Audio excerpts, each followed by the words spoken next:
ನಮ್ಮ ಹಾರಾಟ ಮುಂದೆ ನಿಮಗೆ ಸ್ವಲ್ಪ ಎಚ್ಚರ. ಈಗಾಗಲೇ ನಿಮ್ಮದಾದಂತಹ ಪುರಕ್ಕೆ ಮುತ್ತಿಗೆಯನ್ನು ಕೈಲಿದ್ದೀರಿ. ವೀರನಾದಂತಹ ಗೋವರಿದ್ದರೆ ನೀನೇ ಇರೋ. ಆಗಲೇ ಅನುಮಾನ ಇಲ್ಲ.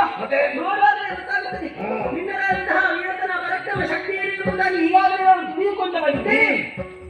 ಈಗಾಗಲೇ ಹೇಳ್ತಾ ಇದ್ದೇನೆ, ಸಾಮಾನ್ಯ ನಾರಿ ಎಂಬುದಾಗಿ ನೀನು ಭಾವಿಸಬೇಕು. ರಾಜ್ಯವನ್ನು ಕಟ್ಟಿದಂತಹ ಸೌಪರ್ಣಿಕಾದೇವಿಗಳಾಗಿದ್ದೇನೆ. ಸೌಪರ್ಣಿಕಾದೇವಿ ಹೌದು. ಏನು ಅಷ್ಟಭುಜಯ? ಅಷ್ಟಭುಜ ಅಲ್ಲ, ಚತುರ್ಭುಜಯ ಅಲ್ಲ. ಹಾಗಾದ್ರೆ ಸಾಮಾನ್ಯ ಒಬ್ಬಕ್ಕೆ ಹೆಣ್ಣು ಏಕಭುಜ ಇಟ್ಟುಕೊಂಡು ನಿಮ್ಮ ಸಾಮಾನ್ಯರನ್ನು ಆಳುವಂತಹ ಹೆಣ್ಣು ನಾನು.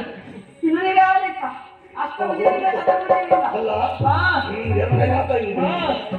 ಒಳ್ಳೆಯ ಮಾತು ಹಿತವಾದ ಸೀಮಿತವಾಗಿ ಉಂಟು. ಇಲ್ಲಿ ತೊಂದರೆ ಇಲ್ಲ. ಒಳ್ಳೆಯ ಮಾತು ಒಳ್ಳೆಯ ಮಾತಿಂದ ಹೇಳ್ತಾ ಇದ್ದೇನೆ. ಇಲ್ಲಿಂದ ನೀನಾಗಿ ತೆರಳಿದೆ ಅಂತಾದ್ರೆ ನಿನಗೆ ಒಳ್ಳೆಯಿತು. ಇಲ್ಲವಾದರೆ ನಿನ್ನ ಶಿರ ಹೋಗಿದ್ದು ಎಚ್ಚರ.